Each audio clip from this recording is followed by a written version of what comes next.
The biggest lessons that I found is, I had a property in Kansas City. It was down on the Plaza, which is the very, it's the high end part of town. Was at another property that was close to there, but not there.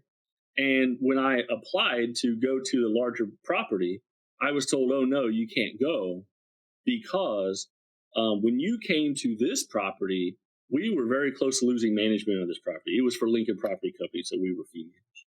And they're like, we can't take the chance of you going somewhere else and this property slipping back. And I was like, so what you're telling me is I'm being held back because I'm doing such a good job. They hired somebody else, and I met that person and I saw what they were doing, and I suspected that they weren't going to last long over there. So what I did is I took that opportunity for those 3 months and I taught my person who was working under me everything I knew how to do, all the scheduling, all of the ordering, all of that stuff. And then when it came up again, I applied again, and I was told the same thing. I was like, look, the last 3 months, this is what I've been doing. I have been doing the make readies. He has been running the property for this opportunity. I was like, so I was told, yes, you can go for 60 days. And if this property slips, you go back to where you were, they go back to where they were. And I just wasn't going to allow that to happen. So I took on this luxury property. It was owned by Reef, which is a large fund, right? The asset manager, I'd been there for less than a week, and I transitioned in late December. So I had no input on the next year's budget. I had no idea what it really was. I just was told that they had not made NOI at that property for the last 6 years. Essentially, we walked that whole property. That guy ripped me up and down. Why is this like this? Why is this like this? How come? So once again, I took that and I focused, and I figured out, there's a system to this place. These are the things that we need to do. And midway through the next year, he'd been back a couple times and he'd been okay. They show up with a few asset managers. And I guess at the time, I think they were probably accountants or something like that. They go into our conference room there. They spread out. They get all their computers and their books and their papers, and they print everything out. They said, we want to tour this property, top to bottom, every storage, every shop, every garage, everything.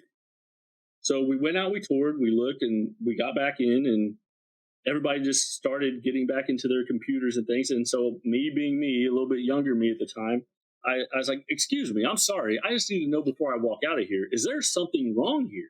And they're like, well, the asset manager, he was like, well, Chad, yeah, there is something wrong here. They're currently $190,000 over NOI, and we want to know what's not getting done. And I was like, oh, well, if you would have asked me that question in the beginning, I'll tell you what's not getting done. I have changed out all the vendors here that were charging us 20% more than they should be because they'd been here for so long. They got comfortable and they inflated their prices. I've gone through every single part that we use on this property, and I ensure that we buy it from the place where it is the cheapest. We don't vend out things anymore that used to get done. So I had this long list, and they're like, well, that's great, but now we have another problem. We need to spend this money. Well, this is the things that you could improve on by just doing that. It kind of, I learned like that process of what are asset managers really looking for, and it helped me kind of broaden my view of how property management actually works.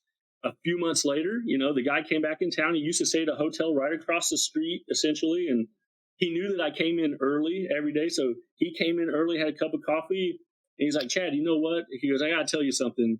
I don't worry about this property anymore. And I was like, well, why is that? He goes, you know what? Because I jog at night or early in the morning, and I come by here, and I do not see not one light out.